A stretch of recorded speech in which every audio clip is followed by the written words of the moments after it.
watched the movie Sinners in theaters last weekend, and it was a cinematic masterpiece. So freaking good, and there are so many layers. Beyond just the beautiful film, the beautiful storyline, there are so many layers that go into it. I'm not going to be the person that goes into all of it, but one thing that I did want to talk about and I can't stop thinking about is the East Asian family. Because what that family did in that movie and what it represents feels so relevant in today's climate and honestly relevant in a lot of key moments in our country's history. So in the beginning of the film, you see that the Asian family has a very good, positive relationship with the Black community. They know each other's families, they're doing business together, they're partying together. A lot of it clearly hinges on the Asian family profiting off the Black community. They are able to sell products, goods, and services. But then when you get to the end of the film, and when the vampires come, and it's not so good anymore, you see that the Asian family is so quick to throw everyone under the bus. Another Asian creator who did a whole deep dive on this, I'll try to tag them, but he essentially talks about how the Asian family was willing to sacrifice the Black community, aka the exact community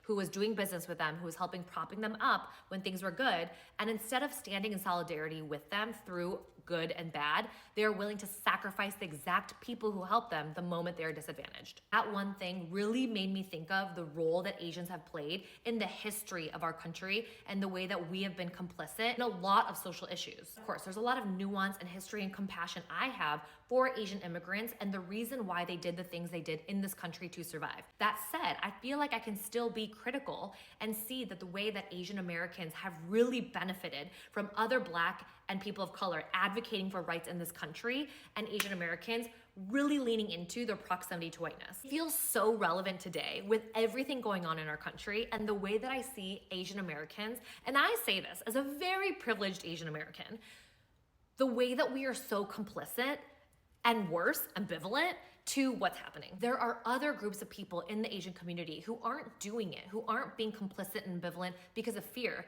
They're doing it because they think that they're so close to white people. They do it because they think this will never happen to them. Especially right now when K-pop and K-content is so profitable in America right now. Do you not remember 20 years ago, Asian culture was not considered cool. It was not considered profitable. But because it is considered cool and profitable, we're all benefiting from it. But don't let that fool you or give you a false sense of security, and know that it is important that we should stand in allyship and in solidarity with all groups of people who are marginalized in this country, because we also are one of those people.